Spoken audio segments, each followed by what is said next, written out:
ওয়ালাইকুম আসসালাম নাফিস।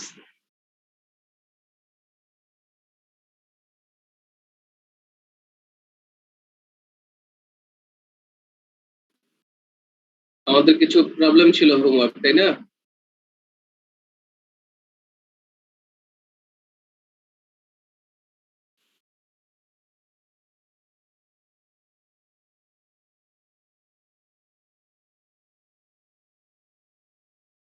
ওকে, দেখতেছি।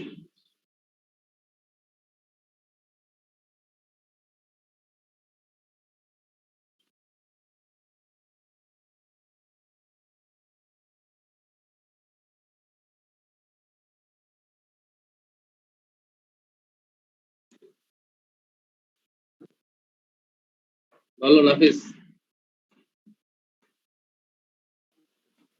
স্যার আমার কিছু প্রশ্ন ছিল স্যার। জি না, একটু জোরে বলো। ক্যামেরা নিয়ে ভালো। হ্যালো স্যার, আমার কিছু প্রশ্ন ছিল। বলো। স্যার, মানে এখন যে প্রবলেমটা আপনি সাইডে দেখাচ্ছেন এটা, আর স্যার যে আরেকটা ছিল, স্যার, এই যে একটা যে রেক্টেঙ্গুলার সলিড দেখাচ্ছিলেন, এটা ওখানে বলেছিলেন যে স্কোয়ার এন্ড বরাবর রেজিস্ট্যান্স, তারপর স্যার রেক্টেঙ্গুলার সাইড বরাবর রেজিস্ট্যান্স। তো ওখানে স্যার একটা প্রশ্ন ছিল যে ওটা যদি স্যার ওই মানে মানে ওই যে ওই রেক্ট্যাঙ্গুলার ব্লকের একটা এজ থেকে আরেকটা এজ পর্যন্ত যদি বের করতে বলে, তখন কি করব? রেক্টেঙ্গুলার তুমি বলতেছো এটা থেকে এটা, নাকি এই এই জায়গা থেকে এই জায়গা? স্যার মানে ওই যে, এই জায়গা থেকে এই জায়গা? জি স্যার, মানে স্যার তুমি এই যে বলতে তো বোঝাচ্ছ এটাই? মানে ওই যে রেক্ট্যাঙ্গেল মানে লেন থেকে, জি আমি স্যার, এজ লেজার থেকে পয়েন্ট, এজ বরাবর, মানে স্যার আমি লেজার পয়েন্টারটা যেখানে ধরছি সেখানেই তো নাকি? স্যার মানে স্যার যে ডায়াগোনাল বরাবর বলছিলাম স্যার, ডায়াগোনাল বরাবর যদি হতো। ডায়াগোনাল বরাবর যদি ধরো তাহলে তখন ক্রস সেকশনাল এরিয়াটা তো ঠিক আছে, এটাই হবে। আর লেন্থটা ডায়াগোনাল হবে, ডায়াগোনালটা যদি বের করা যায় আর কি। ডায়াগোনালটা কি বের করা যাবে লেন্থটা? ডায়াগোনাল স্যার মনে হয় বের করা যাবে। ক্রস সেকশনাল এরিয়া বের করা যাবে? ক্রস সেকশনাল এরিয়া তো বের করা যাবে না মনে হয়।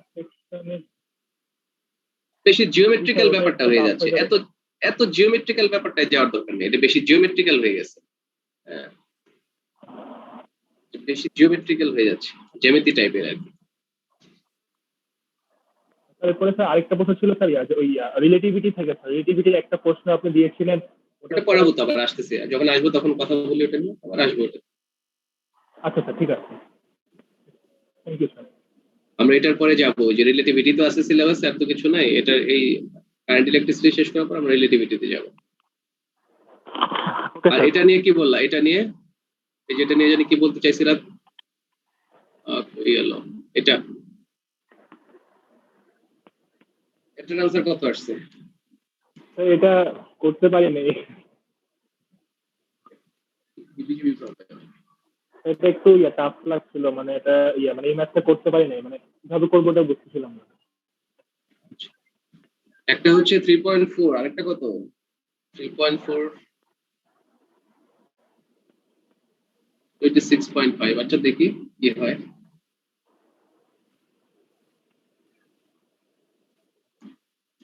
তার মানে আমাদের একটা রেজিস্টর তৈরি করতে হবে, যেটা হবে 330 ওম এর, এবং এই রেজিস্টরটা টেম্পারেচারের উপর ডিপেন্ড করে না। এবং সেটা তৈরি করার জন্য আমাদের লাগবে হচ্ছে একটা অ্যালুমিনিয়াম রেজিস্টর আছে 0°C, আর একটা আছে হচ্ছে তোমার কার্বন রেজিস্টর 0°C। তাহলে আমরা যে কোনো টেম্পারেচারে নিয়ে যাই, দুটো রেজিস্টরকে যদি নিয়ে যাই, কার্বন এবং অ্যালুমিনিয়াম দুটোকেই,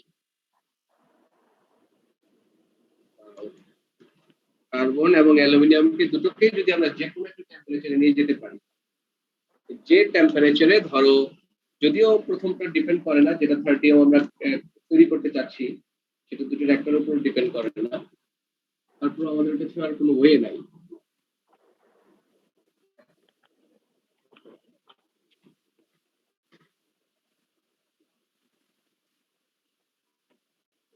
যে কাজটা করতে পারবো, সে for carbon,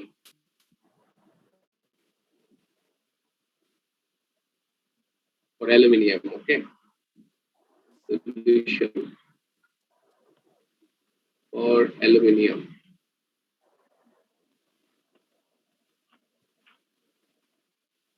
R aluminium equal to R01 plus alpha R01 T minus T naught. T minus T naught. T হচ্ছে T naught হচ্ছে 0 ডিগ্রি সেলসিয়াসের টেম্পারেচার আর T টা হচ্ছে অন্য একটা টেম্পারেচার, যে কোনো একটা টেম্পারেচারে আমরা গেলাম। For carbon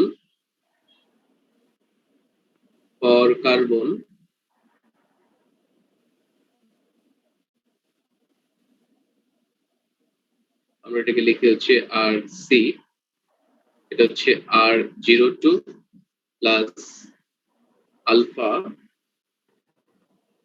2, প্রথমটা আলফা অ্যালুমিনিয়াম, পরেরটা alpha carbon, R02 T minus T naught।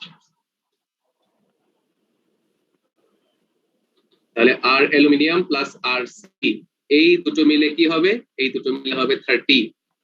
R aluminium plus RC এই দুটো মিলে 30 হবে। 30 নাকি না, 30 হবে হচ্ছে R01 এবং R02 মিলে।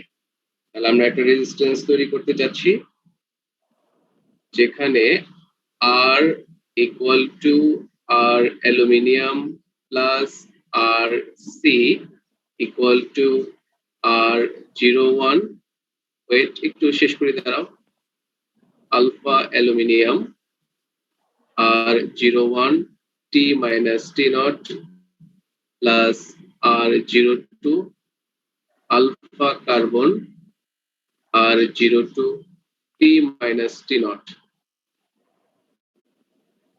আমার পেন কোথায় হারিয়ে গেল?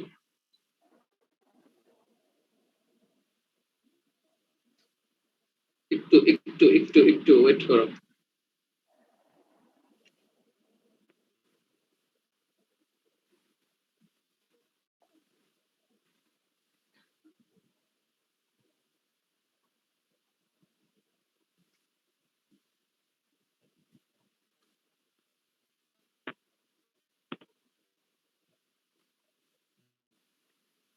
তো এখান থেকে আমরা যে কাজটা করতে পারি, R01 প্লাস R02 তারপর আলফা 1 R01 প্লাস আলফা 1 না তো alpha aluminium, alpha carbon R02 T minus T naught। আচ্ছা বলো আর কি কোশ্চেন আছে? না না, থার্মোডাইনামিক্স এর ম্যাথ হবে কেন? কারেন্ট ইলেকট্রিসিটির ম্যাথ, রেজিস্ট্যান্স। বলো নাফিস বলো।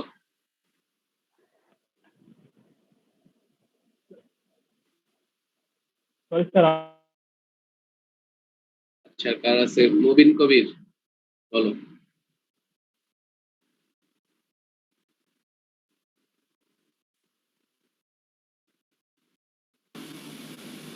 জি স্যার। স্যার বলো আর স্যার। এল প্লাস স্যার আর এল প্লাস আরসিও তো স্যার 30 ওহম হবে না, কারণ স্যার হ্যাঁ ঠিক আছে, সেটাই হচ্ছে। হ্যাঁ ঠিক আছে, আমি ভুল বলে ফেলছিলাম। সেটাই হবে এবং আলটিমেটলি যেটা জিরো হবে, স্যার ক্যান্সেল আউট হয়ে যাবে। জি স্যার। টি মাইনাস টি নটটা জিরো হয়ে যাবে। জি স্যার ওকে। আচ্ছা তাহলে আমরা এখান থেকে যে কাজটা করব, এটা যদি জিরো হয় তাহলে আমরা এখান থেকে বলবো যে এই R01 যেহেতু টেম্পারেচারের উপর ডিপেন্ড করতেছে না, তাহলে এই R01 plus R02 equal to হবে 30। এটা একটা ইকুয়েশন। আর আলফার ভ্যালু যেহেতু আমরা জানি, alpha aluminium 3.9 into 10 to the power minus R01 minus 0.50 into 10 to the power minus 3 R02 equal to কত? ইকুয়াল টু হচ্ছে 0।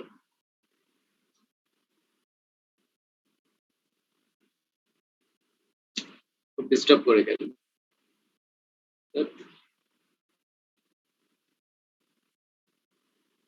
রাত্রিতে একটা ক্লাস নিলাম, কোনো ডিস্টার্ব তো নাই, মানে এটা 0 হতে হবে। এই দুটো ইকুয়েশন সলভ করলে আমরা R01 এবং R02 এর ভ্যালু পেয়ে যাব। এই দুটো ইকুয়েশন সলভ করলে, কারণ এই পার্টটা 0 হবে, টেম্পারেচারে কোনো পার্থক্যই নাই, টেম্পারেচার ইন্ডিপেন্ডেন্ট যেটা আমরা ফাইনালি পাবো। তাহলে এই পার্টটা 0 হয়ে গেলে এটা আলটিমেটলি 0 আসবে। তাহলে এই দুটো ইকুয়েশন সলভ করলে, এই দুটো ইকুয়েশন সলভ করে আমরা R01 এর ভ্যালুটা পাবো, কত আসে 3.4 কেজন ছিলাম, আর R02 টা পাবো 26.6 26.59। এই যে পারছো তোমরা 26.59।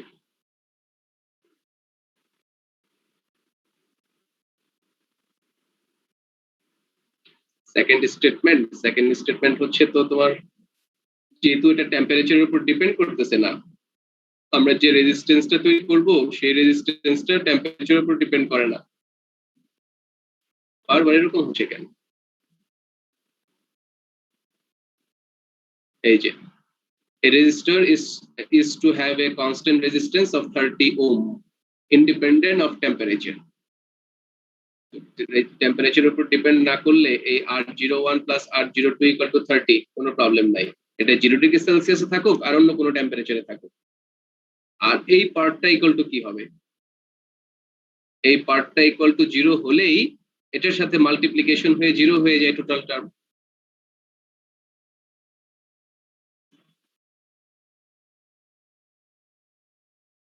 আমাদের এই টার্মটাকে 0 করব আমরা, সেকেন্ড টার্মটা 0 হতে হবে, সেকেন্ড টার্মটা 0 হতে হবে, কারণ টেম্পারেচারে কোনো পার্থক্য থাকবে না।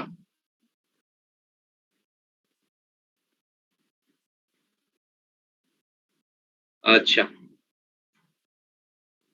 তাহলে এটা আমাদের হোমওয়ার্ক ছিল, অনেকে করছি মনে হয়। সো এবার আসো, আমরা ইজি প্রবলেম করতেছি, আস্তে আস্তে কঠিনের দিকে, সার্কিটের দিকে চলে যাব। আমরা সবগুলো পার্ট মেকআপ করার, কভার করার চেষ্টা করব।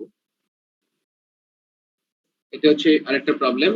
A wire that has a resistance of 5 ohm is passed through an extruder so as to make it into a new wire 3 times as long as the original. What is the new resistance? What is the new resistance? New resistance কত? হ্যাঁ, ওটাও যাচ্ছে। New resistance 15 ohm sure?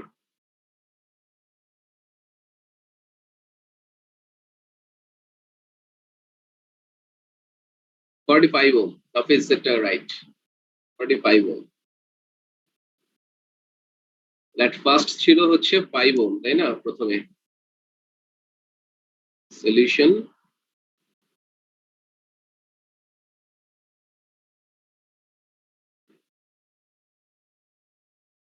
formula R equal to rho L divided by A.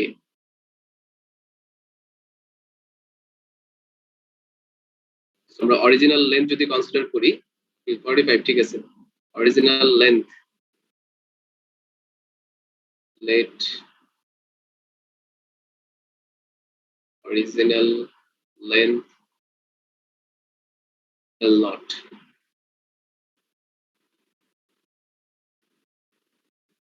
and original cross sectional area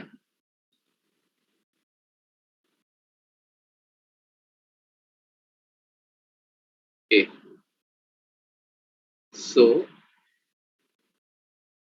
5 equal to rho L naught, এটাকে A naught বলি না, rho L naught divided by A naught. From this, rho equal to 5 A naught divided by L naught. This is equation number 1. Second ক্ষেত্রে তোমার L নটটা change হয়ে গেছে, L equal to হয়ে গেছে 3L naught 3L naught এটা কত হবে volume will remain unchange volume will remain unchange so first B not equal to B not equal to হচ্ছে L not B equal to হচ্ছে L A তাহলে L not A not L টা হচ্ছে 3L not this is A তো second ক্ষেত্রে আমরা এটাকে পাবো হচ্ছে A not by 3 A not by 3 so resistance কত হবে equal to rho L divided by A rho টা কত 5 A naught divided by L naught 5 A naught divided by L naught L টা হচ্ছে 3L naught এটা হচ্ছে A naught by 3 তাহলে এখান থেকে L naught cancel A naught cancel কি আসে rho L by A গুণ করলাম কোথায় আচ্ছা L হচ্ছে 3L naught A হচ্ছে A naught by 3 আচ্ছা 3 তো উপরে চলে যাবে আমি ক্যান্সেল করে দিচ্ছি সরি 45 এই হচ্ছে অ্যান্সার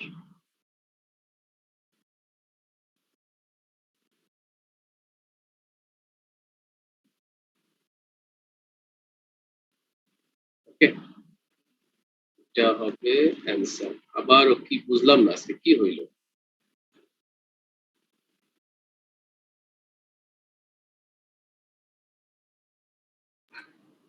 আরেকটা প্রবলেম ছিল না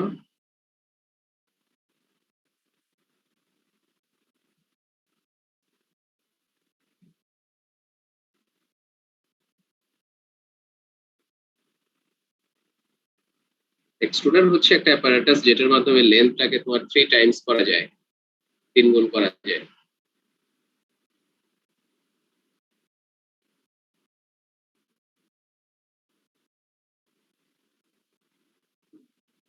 এক্সট্রুড টেনে লম্বা করা হলো এরকম ব্যাপার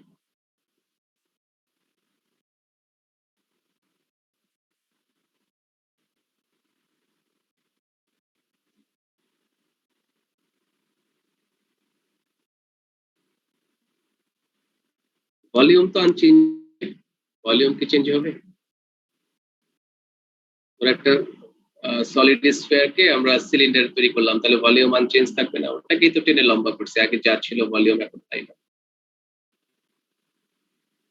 ইন প্র্যাকটিক্যাল কিছুটা চেঞ্জ হতে পারে যেমন আমরা যখন পয়সনস রেশিওর ম্যাথ করছি তখন কিন্তু চেঞ্জ হয় সামান্য হলেও এটা ডিপেন্ড করে এই যে তোমার দুই ধরনের সাবস্টেন্স আছে একটাকে বলে কি জানি ভুলে গেছি আমি নাম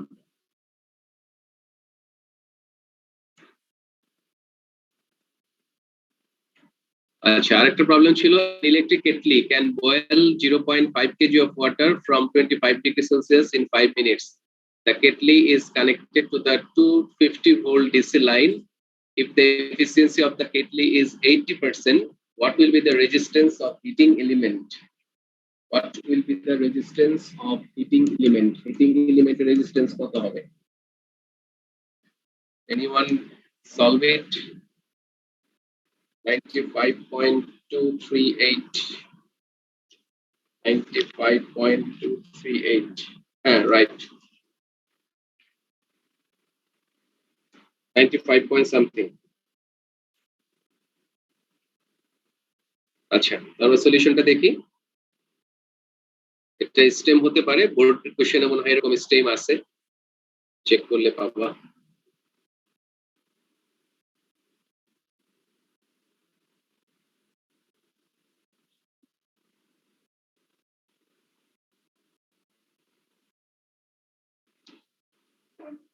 তো আমরা এখানে যেটা করা হচ্ছে পানিটাকে বয়েল করবে বয়েল করার জন্য যে রিকোয়ার্ড হিট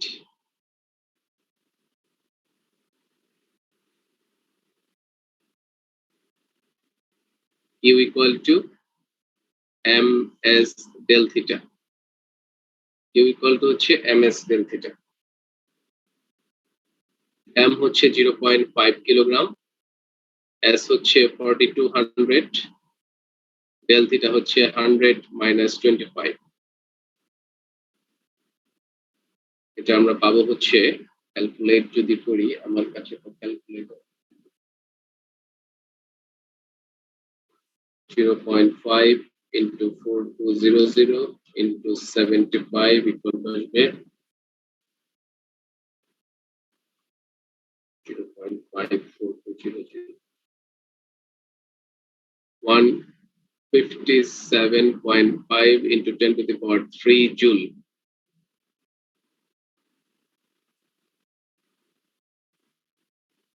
এখন তার এফিসিয়েন্সি 80% ইফেক্টিভ। সে টোটাল পাওয়ার, সে পাওয়ার হচ্ছে পি, তাহলে পি ইফেক্টিভটা কত হবে? So P effective 80% of P or 80 by 100 of P 0.045 4P by 5। এটা হচ্ছে ইফেক্টিভ।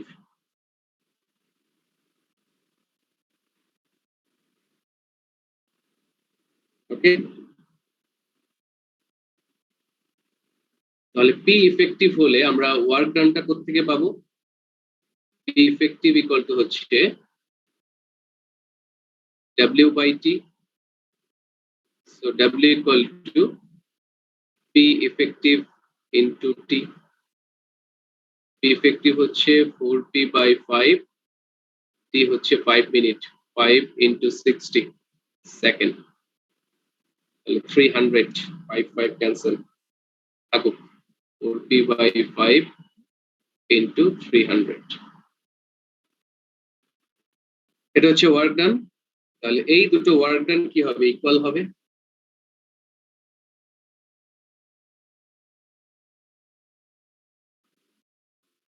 যেন কি হয়ে গেল,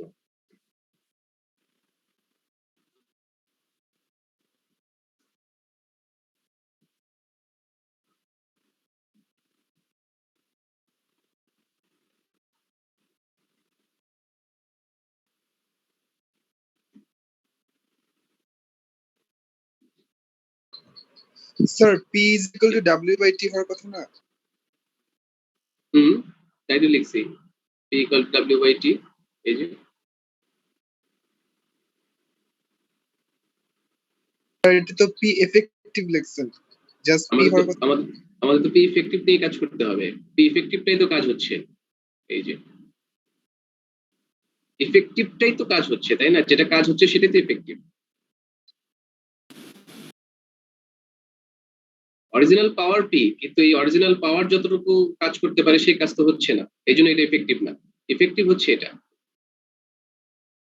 স্যার এফিসিয়েন্সিটা কি ওয়ার্কের ইয়েতে নেওয়া যেত না? ওয়ার্কও বলা যায়, আবার বলা যায় তোমার পাওয়ারেও বলা যায়। টি দ্বারা ডিভাইড করে দিলে, ক্যান্সেল করে দিলে তো তোমার ই চলে আসে।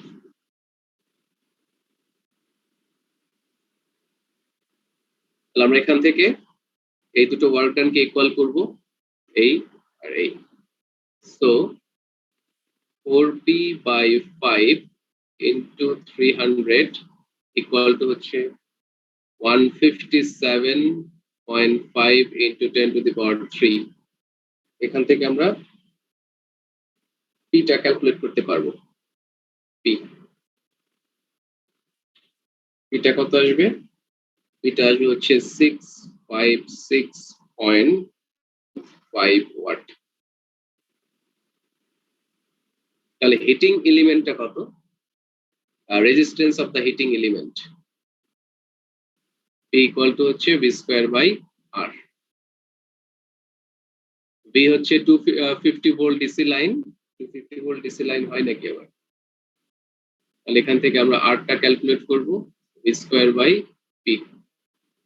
এটা আসবে 95 পয়েন্ট সামথিং 34 না 24 কত বললা 24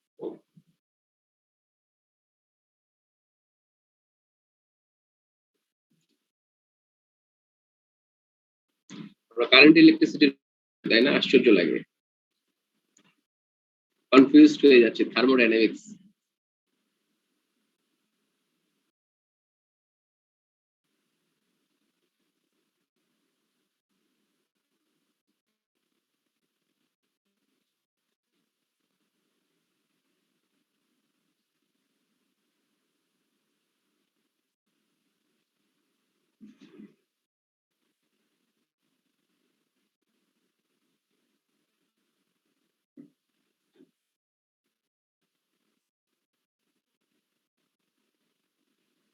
টু থ্রি এইট আচ্ছা ঠিক নেই 95.238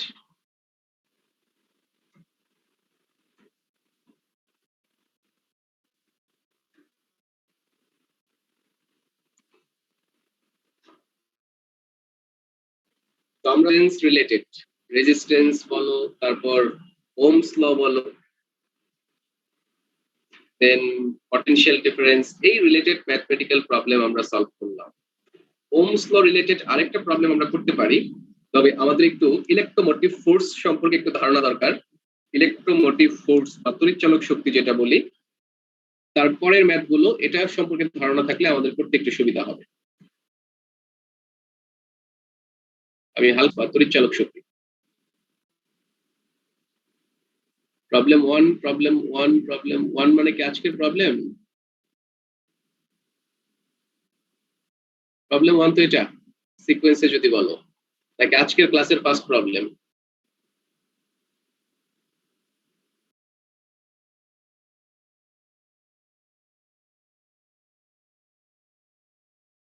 ও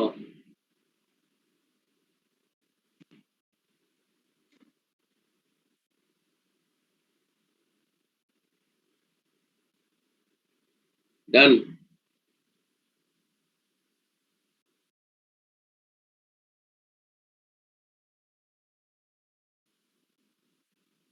ওকে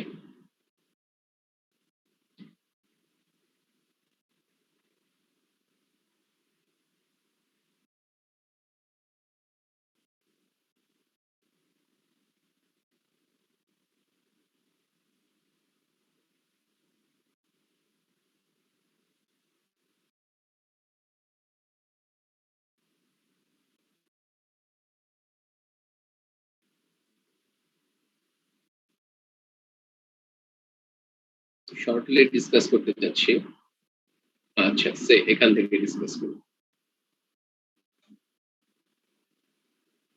ইলেকট্রোমোটিভ ফোর্স বা কোষের তড়িৎচালক শক্তি খুব ইম্পর্টেন্ট একটা টার্ম ব্যাপারটা খুব ইজি ওয়ে এখন ডিসকাস করে ফেলবো সাদমান বলো স্যার কাইন্ডলি একটু প্রবলেম নাম্বার 4 এ যেতে পারবেন for 1 problem minute number okay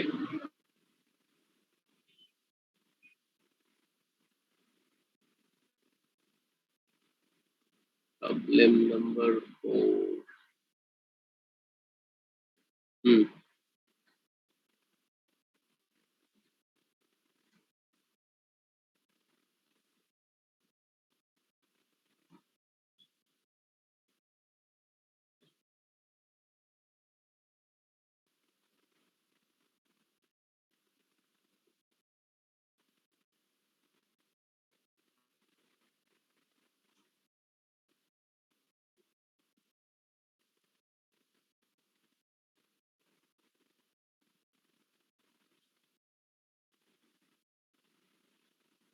বলো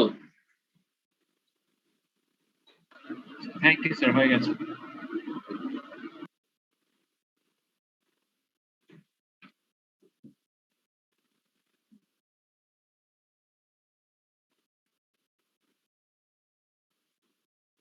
তাই জানি গিয়েছিলাম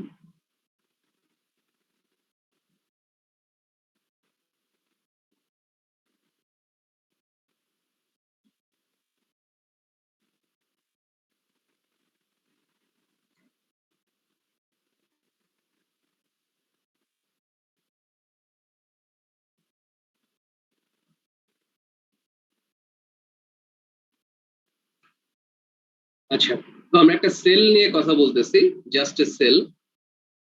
এই হচ্ছে একটা সেল, সেলের মধ্যে একটা ইন্টারনাল রেজিস্ট্যান্স থাকে। ওই যে সেলে আমরা যে লিকুইডটা ইউজ করি বা ইলেকট্রোড গুলো ইউজ করি, এদের মধ্যে একটা রেজিস্ট্যান্স থাকে। এখন সেলের কাজটা কি আসলে? ধরো তুমি তোমাকে একটা সিম্পলি একটা পেন্সিল ব্যাটারি দিল কেউ,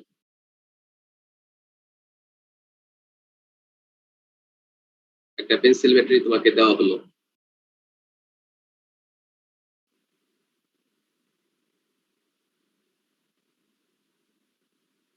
এই হচ্ছে একটা পেন্সিল ব্যাটারি, 1.5 ভোল্ট লেখা আছে। এই 1.5 ভোল্টের সিগনিফিকেন্সটা কি? এই অবস্থায় এর কোনো সিগনিফিকেন্স নাই। এই অবস্থায় এটা থেকে আমরা কিছু পাবো না, নো ওয়ার্ক ডান বা অন্য কিছু। এই 1.5 ভোল্টটা হচ্ছে জাস্ট একটা সিম্বল, জাস্ট একটা পয়েন্ট, আর কিছু না, জাস্ট একটা নোটেশন। এটার মানে হচ্ছে এই যে তোমাকে যে ব্যাটারিটা দেওয়া হয়েছে, ব্যাটারি দুটো টার্মিনালে আমরা যদি একটা ওয়্যারকে কানেক্ট করে দেই, সে এই একটা ওয়্যারকে কানেক্ট করে দিলাম এইভাবে, একটা বাল্বকে কানেক্ট করে দিলাম, এটা একটা বাল্ব, এটা হচ্ছে একটা বাল্ব।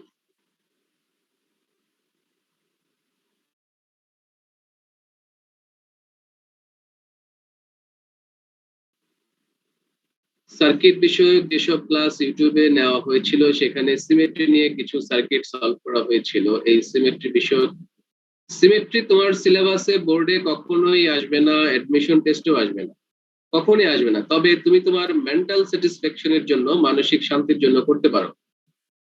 সার্কিটের প্রবলেম সলভ করতে গেলে এটা শেষ হবে না। সার্কিট বিষয়ক বাজারে অসংখ্য বই আছে। এই সার্কিট আসলে তোমার তোমার বিষয় না, এটা হচ্ছে ট্রিপল ই যেতে, ট্রিপল ইতে যারা পড়ে বা applied physics and communication engineering এ যারা পড়ে, তাদের টোটাল ডিসকাশনটা হচ্ছে সার্কিট নিয়ে 4 বছর ধরে। এখন সেখান থেকে যদি তোমাকে আমি কিছু সার্কিট করায় ফেলি, বা আমরা ইলেকট্রনিক্স 2 পড়েছিলাম অনার্সে, ইলেকট্রনিক্স 1 ইলেকট্রনিক্স 2, সেখান থেকেও যদি কিছু সার্কিট তোমাকে করাই, সিমেট্রি তো একটা কেস, তাই না? তোমাকে যেমন তোমার বইতে একটা কেস আলোচনা করা আছে, সেটা হচ্ছে কারশফস ল। এই কারশফস ল হচ্ছে একটা টাইপ সার্কিট সলভের, সার্কিট সলিউশনের একটা টাইপ হচ্ছে কারশফস ল। এরকম আরো কিছু বেশ কিছু ল আছে, নর্টনস থিওরাম আছে, থেভেনিনস থিওরাম আছে, তোমার ওয়াই ডেল্টা জানো তোমরা, ওয়াই ডেল্টা, তারপর তোমরা করে ফেলো অনেকে ওয়াই ডেল্টা, ডেল্টা ওয়াই, তারপর আরো অনেক ধরনের ট্রিক্স আছে এরকম সার্কিট সলভ করা। তো এটা আসলে তো 4 বছরের কোর্স যারা করে তাদের জন্য অ্যাপ্লিকেবল হয়। সিমেট্রিক্যাল সার্কিটও কেউ কেউ সলভ করে ফেলছো বা কেউ কেউ করছো, আমরাও দু এক জায়গায় করাইছি অনেককে, কিন্তু এটা দিয়ে কোশ্চেন হওয়ার কোনো চান্স নাই, কোথাও কোথাও কখনো কোশ্চেন হবে না সিমেট্রিক্যাল সার্কিট নিয়ে। তোমার সার্কিট প্যাচাবে হচ্ছে যে সিম্পল আমি একটা স্পাকে প্যাচাবে, তুমি ওই জায়গায় আটকায় যাবা। ওটা হচ্ছে ট্রিক্স রিলেটেড, তুমি ট্রিক্স জানলে সলভ করতে পারবা, ট্রিক্স না জানলে সলভ করতে পারবে না। কিন্তু তোমাকে বোর্ডে বা অ্যাডমিশন টেস্টে এমন একটা সার্কিট দেবে যেটা হচ্ছে বেসিক রিলেটেড, বেসিক জানা না থাকলে সেটা আর সলভ করতে পারবা।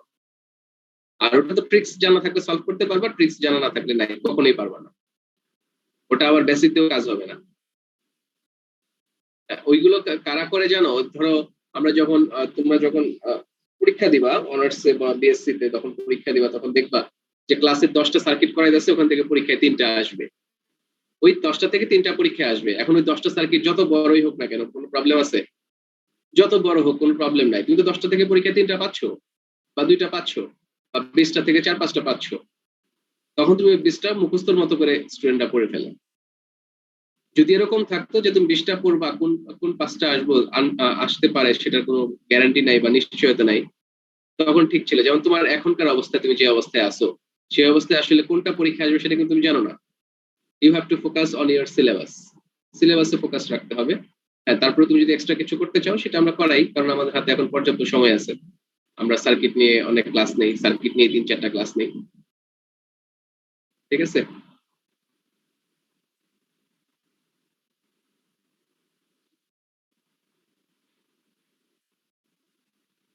সিমেট্রি আমিও করাই দিবনি, আমি লাস্টের দিকে, চ্যাপ্টার লাস্টের দিকে সিমেট্রিক্যাল সার্কিট সলভ করাই দিব।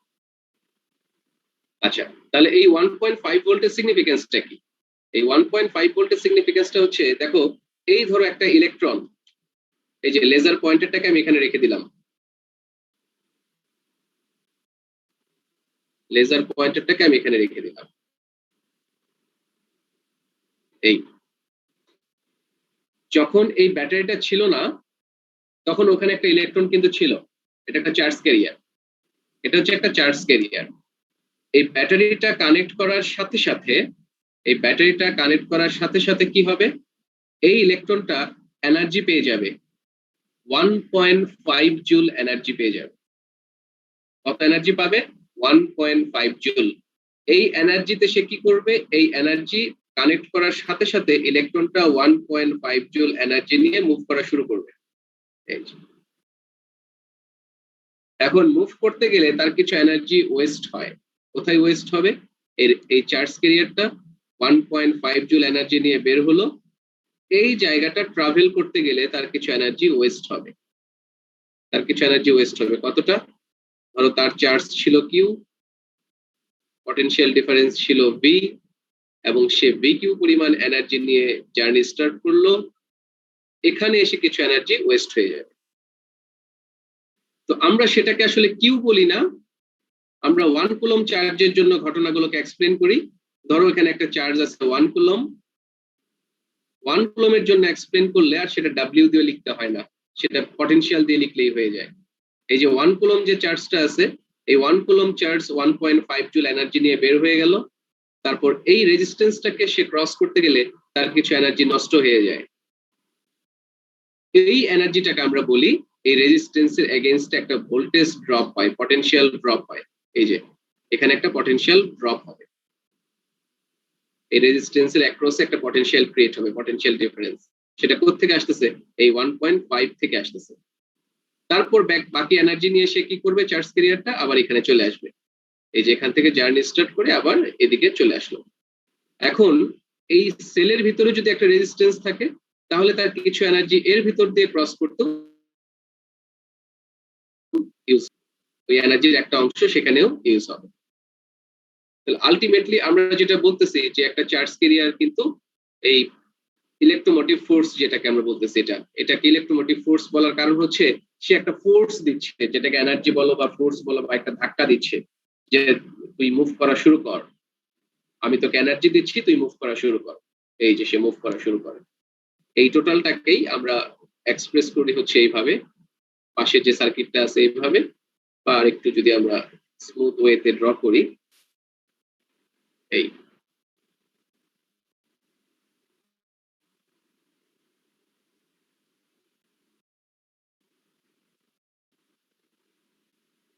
বোঝানোর জন্য, এটা হচ্ছে প্লাস, এটা হচ্ছে মাইনাস, আর এটা হচ্ছে ইন্টারনাল রেজিস্ট্যান্স আর। পজিটিভ চার্জ ক্যারিয়ার এই পথে ট্রাভেল করবে, আর নেগেটিভ চার্জ ক্যারিয়ার এই পথে ট্রাভেল করবে। পজিটিভ চার্জ ক্যারিয়ার আমরা বলবো হচ্ছে আই, আর এখানে এসে একটা ভোল্টেজ ড্রপ হয়ে যাবে, এটা রেজিস্ট্যান্স যদি আর হয় তাহলে ড্রপ ভোল্টেজ হবে আই আর, আর এখানে এসে একটা ভোল্টেজ ড্রপ হবে, এটা হবে I small R. Electromotive force যদি ই হয়, ই থেকে দেখো কি ভোল্টেজ ড্রপ হচ্ছে, ই থেকে বাদ যাচ্ছে হচ্ছে আই আর, তারপর বাদ যাচ্ছে হচ্ছে I small R equal to 0। তাহলে এটা কি, এটা আসলে কি বলতো? কারশফ সেকেন্ড ল, এটা আসলে কারশফ সেকেন্ড ল, কেভিএল, সেটা পরে বলবো আবার। তাহলে এই যে এইটা হচ্ছে দুই ভাগে ভাগ হয়ে যাচ্ছে, এর একটা অংশ কোথায় যাচ্ছে, আই ক্যাপিটাল আর এ, আর একটা অংশ যাচ্ছে আই স্মল আর। এইটা আসলে কি, আমরা ইলেকট্রোমোটিভ ফোর্স বলতেছি, এটাকে আমরা 1 কুলম চার্জের জন্য ইলেকট্রোমোটিভ ফোর্স বলি। যদি কিউ কুলম চার্জ হয়, কিউ কুলম চার্জের জন্য কিন্তু এটা এনার্জি হয়ে যাবে, কিউ কুলম চার্জ হলে এটাও এনার্জি হবে, এটাও এনার্জি হবে, এটাও এনার্জি হবে। সো ফাইনালি আমরা কনজারভেশন অফ এনার্জির কথা বলতে পারি, যেটা কনজারভেশন অফ এনার্জিকে ফলো করে, শক্তি সংরক্ষণশীলতার নীতিকে। তো এই যে আরটাকে আমরা বলতেছি এখানে, এটাকে ইলেকট্রোমোটিভ ফোর্স। ইলেকট্রোমোটিভ ফোর্সের ডেফিনেশনটা সবাই জানো, EMF of a cell is work done or energy carried by a unit positive charge through one complete cycle of a circuit. R internal resistance হচ্ছে resistance created by solution within the cell between two electrodes is known as internal resistance. এখানে যে লিকুইডটা থাকবে লিকুইডের মধ্যে এই internal resistance-টা create হবে। Electromotive force important term, internal রেজিস্ট্যান্সও important term. Next ক্লাসে কিন্তু আমরা এটার ম্যাথগুলো করব। তারপর যেখানে রেজিস্ট্যান্স পটেনশিয়াল ড্রপ হচ্ছে এখানে আমরা এটাকে বলি terminal potential difference. Terminal potential difference is the work done on unit charge carried from one terminal to another outside a cell during flow of current. এটাকে বলা হচ্ছে terminal potential difference. Attendance to this one. Attendance. Sadman. Hello, Sadman. Sir, I'm extremely sorry, sir. Attendance-টা একটু আগে দিয়ে দিয়েছিলাম আমি, আড়াইটার দিকে। ওটা মেসেজের মাঝে ঝামেলা করে দিয়েছে। আপনি বললে আমি আবার না দেখতে পাচ্ছি, সরি, দেখা যাচ্ছে, পাইছি। Okay sir, thank you sir. Sir এই স্লাইডে একটু রাখা যাবে? হুম।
স্যার ইলেকট্রোমোটিভ ফোর্সের ডেফিনিশনের স্লাইডে আবার যাওয়া যাবে?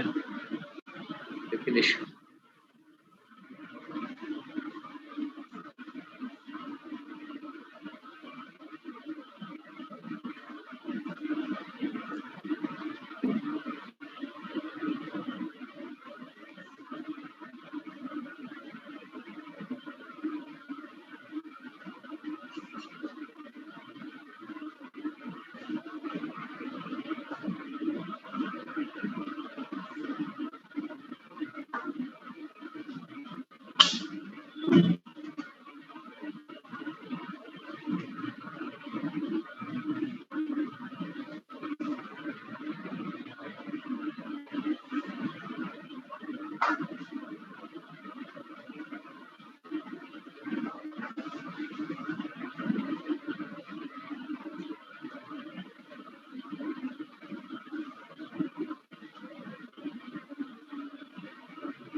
স্যার টার্মিনাল পোটেনশিয়াল ডিফারেন্সে যাওয়া যাবে একটু?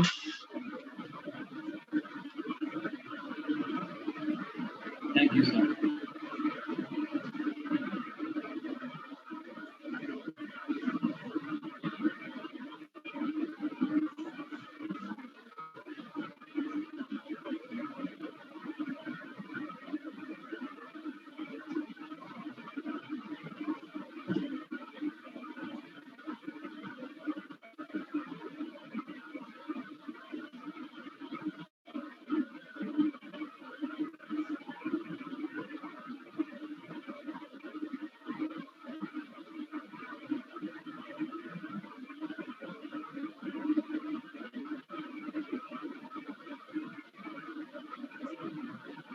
স্যার এটা কি লাস্ট স্লাইড? এটাই লাস্ট আপাতত। Thank you sir. ওকে, খোদা হাফেজ।